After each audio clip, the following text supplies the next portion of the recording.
Man who fired shots at officers during and after a pursuit in Joplin. And we've got some showers moving in for our friends in northeast Oklahoma. More widespread rain on the way. We'll tell you all about it coming up. And Russia steps up its attacks on Ukraine's civilian areas. The 4 states' most watched news starts now. All 4 inmates who escaped from the Ottawa County Jail are back behind bars. This is KOAM News at Noon. I'm Tanya Bach. Topping our first 7 minutes, all 4 inmates are facing new charges from last Tuesday's escape. The first to be recaptured, Rusty Reese. He was arrested shortly after the escape. And then on Wednesday morning, Buck Martindale was also captured near Devil's Promenade. And Tyler Tavis was arrested Friday morning in Joplin. And that same afternoon, Daniel Zajac was found inside a home in Miami and taken into custody. 2 other people were arrested at that home as well. Prosecutors filed charges against a 32-year-old Arkansas man who Joplin police say fired shots at them during last week's pursuit. Charges filed against Jonathan Green. He's facing 2 counts of first-degree assault, 2 counts of armed criminal action, and resisting arrest. Last Thursday night, officers arrived to the area of 2623 West 7th Street, where a possible intoxicated driver did not stop and led officers on a chase south on Schifferdecker Avenue. They deployed deflation spikes when the driver then fired 2 gunshots at officers before stopping his car. Authorities say he refused to leave his car and fired another shot at officers before the SWAT team arrived. He eventually exited the vehicle and officers arrested him without further incident. Well, we've got great news in the forecast. Rain. Chris Warner joins us. That's right. Rain is on the way for the area. In fact, some of us in northeast Oklahoma getting in on some of the rain action. In Joplin, we've got a few clouds. If you look off to the southwest, there's a few more clouds, and that's because of this activity easing into portions of northeast Oklahoma. And it's been coming up out of central Oklahoma, and it's now making its way in on the far fringes of our viewing area. So some of you may see a few showers this afternoon, but otherwise, most of us dry. It's the additional activity that's going to form later in Oklahoma that will move in tonight, giving us some shower and thunderstorm chances. Temperatures good across the area. 75 Yates Center, 77 Chinook, Parsons, 74 Oswego, 76 Joplin, 72 in Miami. Down toward Veneta, ahead of the clouds and the rain, it's a little cooler, 70 degrees down there. Drought situation, again, the only good news is no changes. The bad news is we still have this huge area of exceptional drought across the area. So we've got a large area of extreme drought that surrounds that, and a large area of severe drought that surrounds that. As we go through the rest of the day, still looking for a high of 79. We'll be 78 at 2, 77 by 5, 71 at 8. Mostly cloudy skies that will persist through the rest of the day ahead of our incoming storm chances. And with the storm chances, make sure you have the KOAM Skywatch weather app. You can scan that QR code right there and download it, or you can go to your favorite app store and search for KOAM Skywatch weather. You get the latest forecast, radar data, severe weather alerts, everything you need to know when you're not in front of your TV, right in the palm of your hand. We have the latest on those rain chances and how long they'll last here in just a few minutes. Tanya? All right. Thank you so much, Chris.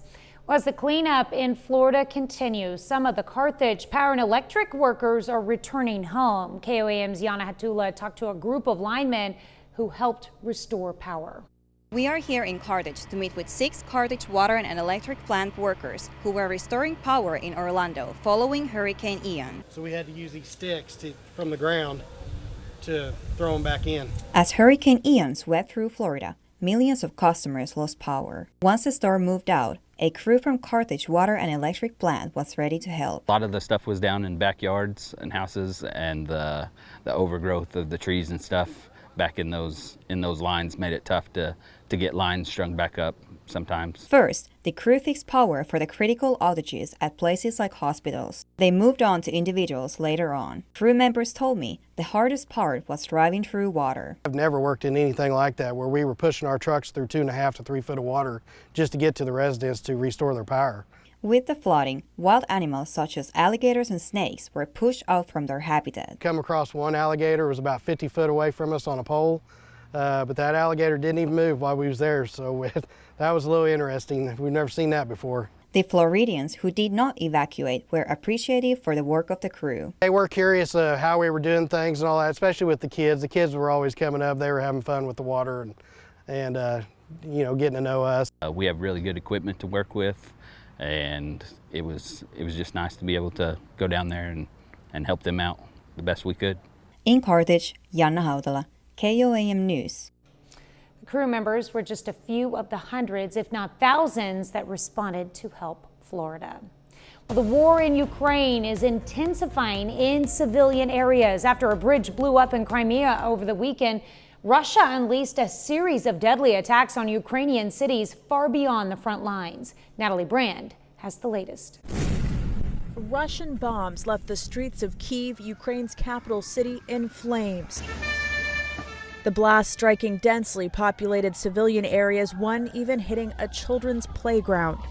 The terror visible on the streets is illustrated by this young woman who posted on social media during the attack. She appears to be okay. A pedestrian bridge near Kyiv's Arch of Freedom was also targeted, and the southern city of Zaporizhia was hit again overnight. More than 60 civilians have died there in the past 10 days alone. The deadly barrage on at least 10 cities is believed to be direct Russian retaliation for an attack on a major bridge in Crimea, a crucial link between Russia and the territory it illegally annexed.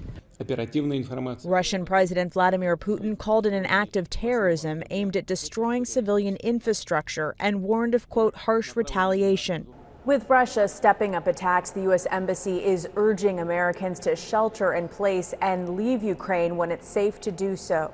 Last week, President Biden said the possibility of nuclear Armageddon is at the highest level since the 1962 Cuban Missile Crisis. I think Joe Biden is right to just, get this country ready for the fact that you are dealing with an incredibly dangerous human being in Russia. The war is going badly.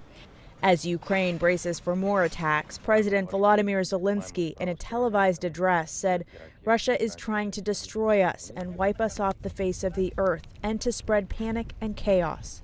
Natalie Brand, CBS News, Washington. That's a look at today's top stories and weather in our first 7 minutes. Up next on KOAM News at noon, how to get a happy plate and a full belly. A flavorful way to go green. I'm Naomi Ruckham with a look at some of the companies making your utensils edible. And later, we're making a lentil and vegetable medley in the Mr. Food Test Kitchen. The latest trend in saving the planet is a tasty one, and worldwide companies are making our straws, cups, and even utensils edible.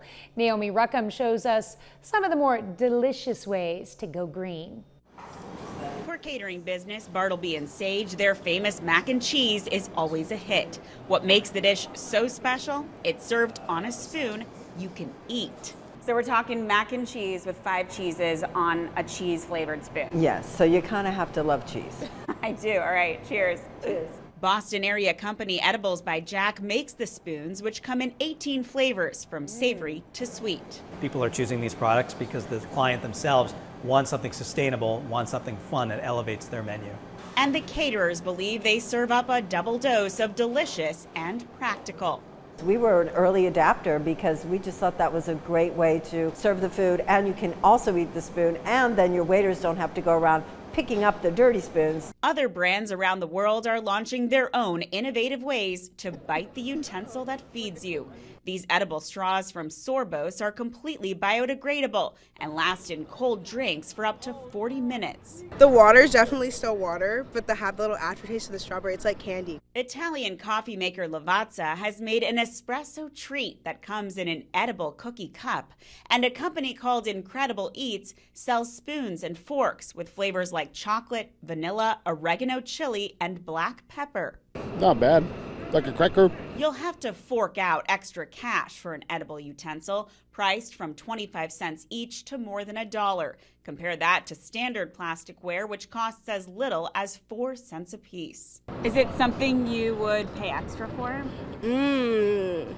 Maybe, yeah. And while an edible spoon may not replace your plastic one just yet, the hope is to take a small bite out of climate change. Naomi Ruckham, CBS News. According to the latest data from the Environmental Protection Agency, landfills took in 27 million tons of plastic in 2018. Still to come on the KOAM News at Noon, Mr. Food. Whether you're a lentil lover or really not that familiar with them, I think you're going to love what we're whipping up today. But first, Chris Warner returns with your complete forecast.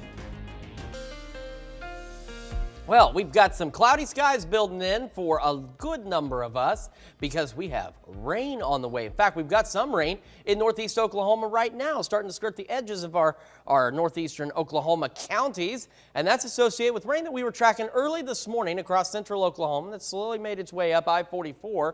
And as you can see, it's starting to fall apart as it gets closer, but we still may see a few showers in northeast Oklahoma. Otherwise, most of us staying dry, but we'll have the cloud cover begin to overspread the area as well. 7th and range line looks pretty darn good right now. In fact, back to the southwest, those clouds are slowly starting to make their way into our camera, which is looking northwest right now, and it's not a bad day. 76 degrees, wind to south-southwest at about 15 miles an hour. There'll be some gusts up to 20 later today. We've got 70s across the board, 75 Yates Center, 72 Iola, 77 Lamar, and 77 in Carthage on this Monday afternoon.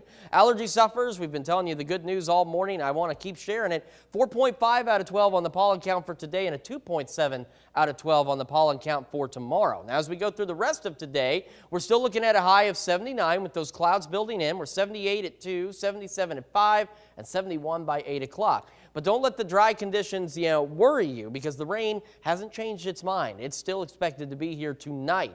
And as we go through the night, we'll see shower and thunderstorm chances increasing. We're looking about 10, 11 o'clock for it to start moving into the area, and it'll start to overspread the area by tomorrow morning. Well, an early overnight low of 61 at 2 a.m., and then we start to warm up a little bit by the time we head into tomorrow morning. Now, let's take a look at those rain chances on the future track. This is late tonight. That system out of Oklahoma starts to overspread the area. Pretty good rain chances overnight tonight and into tomorrow. This is 7:30 tomorrow morning. Showers and thunderstorms across the area. We get a brief break Tuesday, and then as we head into Wednesday morning, we get another big system, but this one comes from the northwest and sweeps across the area and brings us a better chance, an even better chance rather, of more widespread showers and thunderstorms. Once that clears out, we stay dry for a few days, and then we start watching this upcoming weekend. Now, this system on this particular map stays off to our south, but there is the chance by Sunday that we could see some shower and thunderstorm activity in our neck of the woods yet again, and another significant cool down across the area. And then take a look at next week. This is Tuesday next week. We were talking about that system too last week.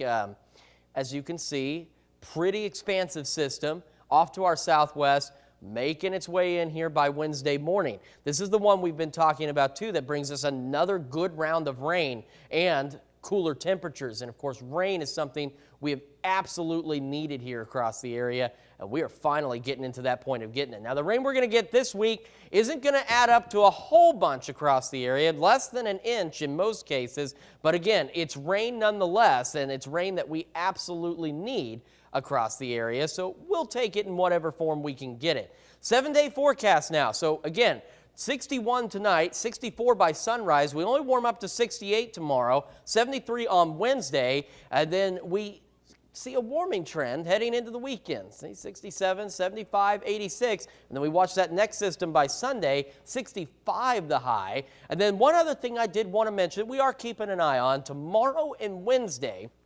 We've got a slight chance of some possible scattered or isolated severe storms. Now, we're looking at strong, low-grade severe at this point, nothing crazy, but there is the chance that a couple of these storms, especially tomorrow, may try and get a little unruly. And, of course, we'll keep you updated here in the Skywatch Weather Center should any of them decide to do so. But one way or the other, we are getting a nice, healthy dose of rain, and it's not the only one we're going to get over the next week or so. That's nice. So if you don't really feel it tonight, then you're going to get it the next couple of days. So that's good. Yeah, rain for sure. Because rain is a good thing. Rain is a great thing right now in the 4 states. All right. Thanks, Chris. We take this time to honor today's 4-state hero, Private First Class John Melton in the U.S. Air Force. The Parsons, Kansas native served in 1945 through 1948. He earned both the World War II Victory Medal and the Army of Occupation Medal. To Private First Class John Melton, we thank you, our 4-state hero. Today's side dish is a fall season must-have. Howard shows us how to put together his lentil and vegetable medley in the Mr. Food Test Kitchen. Every day we get lots of questions from you on how do I do this or how do I make that? And over the last few months, we've been getting more and more questions about lentils. It seems that these protein-packed legumes are catching on in a big way. And for those of you who aren't familiar with them, they look like dried peas and come in a variety of colors. The most popular ones are khaki in color and are referred to as lentils or brown lentils. There are also red and even green ones, and each variety has its own unique taste. When it comes to cooking them, we do it the same way we would cook pasta. We start with about 3 cups of water for every 1 cup of lentils. When they're tender, we drain them, and boy, are they ever versatile. Today, we're tossing freshly cooked lentils with maple roasted sweet potatoes and thinly sliced sauteed Brussels sprouts. What we end up with is a side dish that is autumn at its best. And if that weren't enough, I almost forgot to mention that this is tossed with balsamic vinegar and topped with roasted pumpkin seeds. To get the must-have recipe for our lentil and vegetable medley, simply visit our website. I'm Howard with Kelly in the Mr. Food Test Kitchen, where today we found a lentilicious way for you to say, ooh, it's so good. You can find this recipe along with a lot more good food from the Mr. Food Test Kitchen online. Just go to our website at KOAMnewsnow.com. Here's a look at our 4 state market prices.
All right, another look at that 7-day forecast. You can see where we have the rain chances building in late tonight. They hold on through Wednesday with some thunderstorms in there as well. Warming up toward the weekend, then we watch another batch of rain by next Sunday. All right, well, coming up tonight at 5, it is World Mental Health Day. In Health Watch, we've got tips to help your mental well-being. Plus, Joplin's unemployment rate remains low for a 2nd month in a row. We hear from the Joplin Chamber of Commerce about the rates and contributing factors. And a middle grade author speaks to McDonald County students about her books that highlight children with disabilities. Join us for those stories and much more tonight on the KOAM News at 5. Certainly a lot of stuff coming up, and of course, a lot of stuff in terms of the rain chances as well. And Doug will have the latest this evening. So, well, thank you so much for joining us for the KOAM News at noon. We'll see you right back here at 5 o'clock.